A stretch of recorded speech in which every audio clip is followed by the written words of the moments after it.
est-ce qu'il faut s'attendre, Messi de retour, auréolé d'un titre de champion du monde, une prolongation à venir parce qu'il se sent bien à Paris, à une grande deuxième partie de saison de sa part? Regardons vos réponses. Oui, il est sur un nuage. C'est un nuage. J'ai l'impression que c'était une brioche. C'est pas un nuage, c'est une brioche. C'est une brioche. Très bien fait. Non mais enfin les gars, c'est une brioche. Oui, c'est une brioche. Je suis juste Nimbus. Voilà. Non, c'est un mille pattes sans pattes. Non, c'est un nuage. C'est un pâte. C'est un pâte.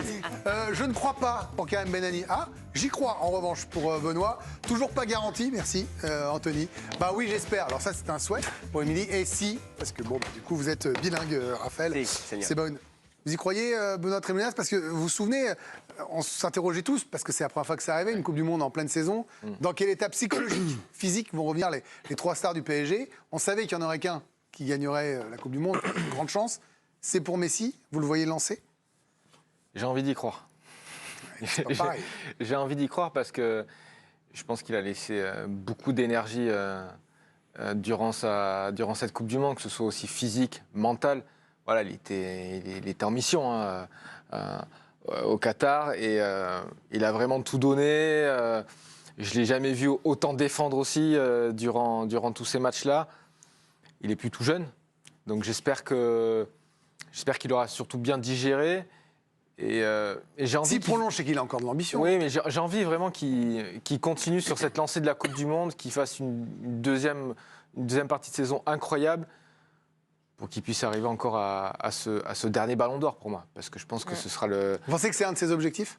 Je pense que maintenant, l'objectif pour lui, c'est de gagner une Champions League avec le Paris Saint-Germain et gagner le dernier ballon d'or, parce que ce sera forcément le dernier. Mais on disait ça du précédent, hein, donc maintenant je me méfie quand même. Oui, mais il y a quand même Kylian Mbappé qui commence vraiment à pousser très fort derrière, avec notamment cette finale incroyable. J'espère surtout qu'il a digéré physiquement, psychologiquement aussi. C'est pas facile de revenir après une telle Coupe du Monde où il a tout donné, il a gagné, il a dû faire un petit peu aussi la fête. Donc là, se replonger un petit peu dans le club, il va peut-être lui falloir quelques semaines pour se remettre dedans. Vous l'avez dit, Benoît, il y a cette quête du 8e ballon d'or. Est-ce que c'est suffisant d'avoir gagné la Coupe du Monde pour remporter ce ballon d'or? C'est une première indication. Vous l'avez vu également sur le tableau. Il y a une 5e Ligue des Champions personnelle à aller chercher pour, la première avec Paris. Pour lui, et dont une première avec Paris. Il y a un nouveau titre national, un 12e titre national, donc un nouveau titre en Ligue 1. La Coupe de France, pour l'instant, il ne l'a pas encore gagné.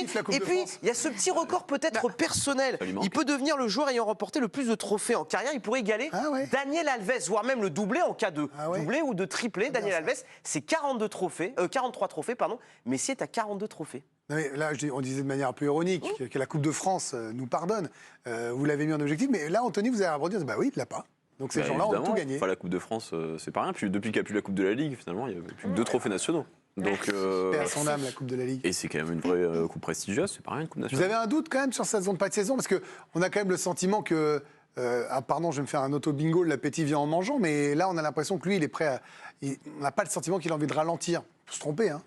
Non, bah oui, j'ai les mêmes doutes que j'avais avant la Coupe du Monde, parce qu'une saison réussie, enfin une phase retour réussie pour Lionel Messi, c'est une phase retour réussie en Ligue des Champions. Parce que vous avez qu'à voir la réaction que vous avez quand vous parlez de Coupe de France. Ça suffira pas aux yeux des gens de gagner moi, je l'aime, la Coupe de France. Vendredi, on se plonge dedans. Hein. Et bien sûr. Et, je reste exprès. Hein. Et le problème du PSG, c'est un peu, il est le même avec Messi champion du monde ou pas Messi champion du monde. C'est que pour moi, il y a un problème d'équilibre avec les trois quand on va vraiment monter en cadence en huitième de finale, quart de finale, si tout se passe bien. Donc cette limite-là, elle reste à résoudre pour le Paris Saint-Germain et c'est pas le titre de Messi qui peut solutionner ça pour l'instant. Ça peut peut-être marcher, mais en tout cas, on peut avoir ce doute-là. Et pour Messi, il va quand même avoir un vrai travail psychologique à refaire. Alors qu'il revienne au niveau de la saison dernière décevante, je ne pense pas. Il y a peut-être un niveau minimum qu'il a atteint sur la phase aller. Mais comme les autres, il jouera sa saison sur le huitième de finale face au Bayern Munich. Et ça sera vraiment pas facile. On va s'interroger sur son état de forme, surtout après ces 2 semaines de vacances. Lui qui a passé 15 jours chez lui en Argentine, où il a alterné repos et festivités. Il y avait de quoi fêter en même temps cette Coupe du Monde tant attendue. vu. Là, on le voit, par exemple, il se rend à la soirée des 15 ans de sa nièce. Et regardez, chaque déplacement, c'est des liesses, c'est la foule autour Direz-nous quand on sort de l'émission. C'est ça, c'est un petit peu sa ce qui nous voiture attend. quand même, c'est remarquable. Il conduit sa propre voiture. Attendez. Non mais ça va pas, vous. Une grosse fête aussi a été organisée, une grosse fête avec plus de 200 invités. Di Maria, Paredes étaient présents, mais aussi ses anciens coéquipiers du Barça, Iniesta, Gérard Piqué. Ça a même fait la une du quotidien argentin Olé. Donc voilà, l'humeur était à la fête. Et puis, beaucoup d'hommages. Son visage projeté notamment avec un message enregistré sur le monument national au drapeau à Rosario, sa ville natale, en son honneur. 2 semaines assez intenses, donc on peut aussi se demander s'il y a laissé... On l'avait fait avant sur l'Arc de Triomphe avec Zizou. Oui, voilà. Mais là, c'était au tour de Messi. Je sais pas, j'y gère toujours pas, donc je vais être haineux toute la saison, je vous le dis. Alors maintenant, place au décrassage, à la remise en route pour Lionel Messi. Et vous allez voir, Christophe Galtier, lui, se montre très confiant. Évidemment qu'il sera très bien accueilli chez nous. Après, sur ce qui se passera sur l'accueil au stade, j'ai aucun doute sur le fait que Léo soit bien accueilli au Parc des Princes. Il a gagné le plus beau des trophées en étant très performant, en étant très bon dans cette Coupe du Monde. Il faut surtout retenir ce qu'il fait depuis le début de la saison avec l'équipe. Et on sait que c'est un joueur majeur et décisif pour nous. Émilie, vous avez envie d'y croire? C'est-à-dire que vous avez encore un petit doute quand même? Parce que, est-ce que, par exemple, la prolongation annoncée qui devrait arriver vous donne de l'espoir? Ça veut dire qu'il a envie de s'installer à Paris en s'y sentant bien? Alors j'espère pour moi et j'espère pour lui. C'est-à-dire que malheureusement, être champion du monde, ça ne va pas lui donner le titre d'immunité à vie et que mine de rien, s'il a signé au club, on savait, rappelez-vous depuis le début, le contrat qu'il avait avec le PSG mettait la priorité à la sélection et à l'Argentine. Par contre, il a fait un début de saison très bon versus sa saison passée où il a été beaucoup critiqué. Est-ce que j'ai envie qu'un champion du monde qui rejoint Paris là sur la fin de saison se fasse critiquer et en prenne plein la tête jusqu'à la fin? Non, je ne suis pas sûre. Et puis, mine de rien, il a encore des choses à conquérir. Et si Paris l'a pris, c'est aussi pour atteindre les objectifs du Paris Saint-Germain. Donc en fait, je le souhaite pour lui, je le souhaite pour le club, je le souhaite pour nous qui allons dans les stades et qui nous régalons d'avoir, quand même, on a la chance d'avoir Messi dans notre championnat.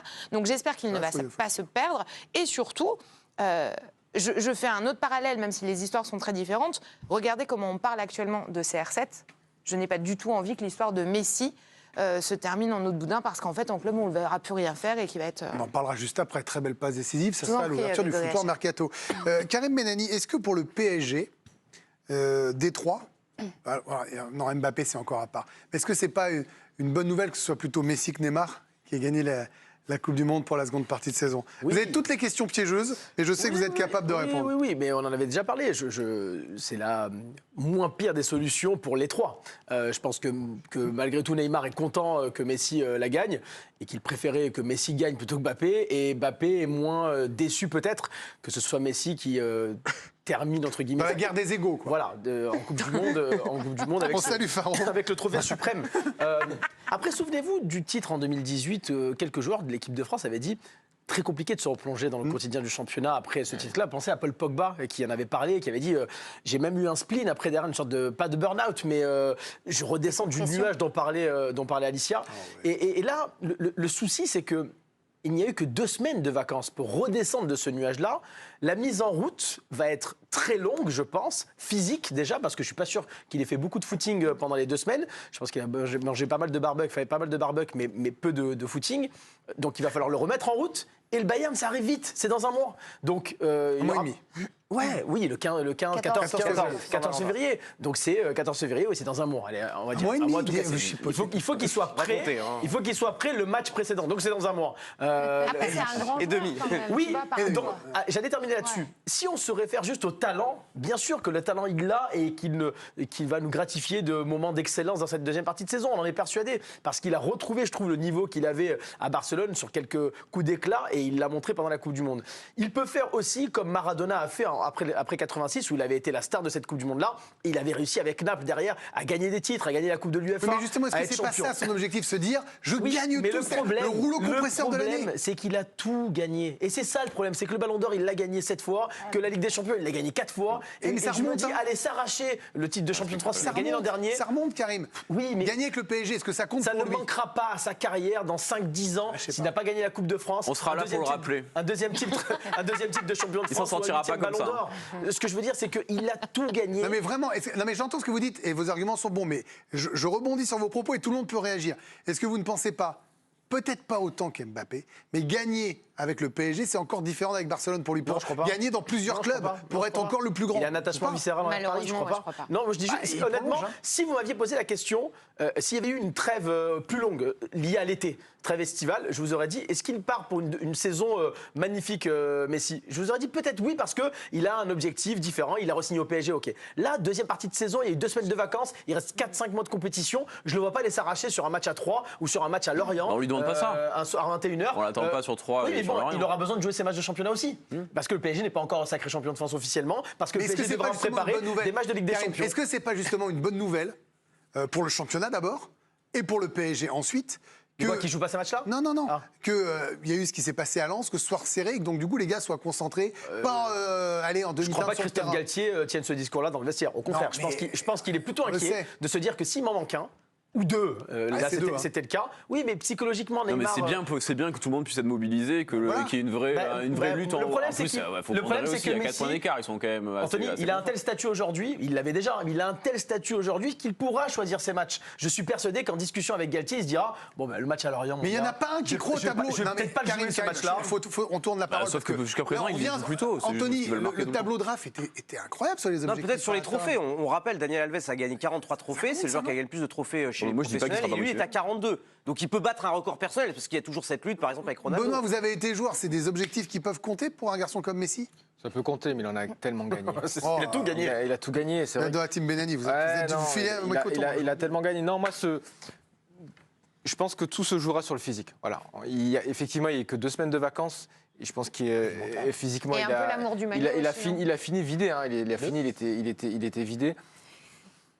Je pense que on sera vite. Non, mais je pense que ce sera au PSG de le remettre en forme. Voilà.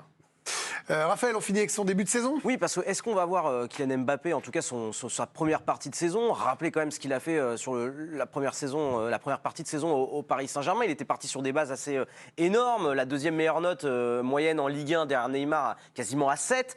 C'est 12 buts, 14 passes décisives, 40 occasions créées, toutes compétitions confondues. Et puis, est-ce qu'on verra le Messi de la Coupe du Monde, vainqueur de la Coupe du Monde, avec ses 6 buts, ses 3 passes décisives, et puis le premier joueur qui a, je vous le rappelle, cette stat, elle est dingue, à avoir marqué en poule, en 8e, en quart, en demi, en finale d'un mondial, et qui a été élu aussi meilleur joueur du mondial. Est-ce qu'on verra ce Messi, le Messi de la première partie de saison, ou un tout autre Messi?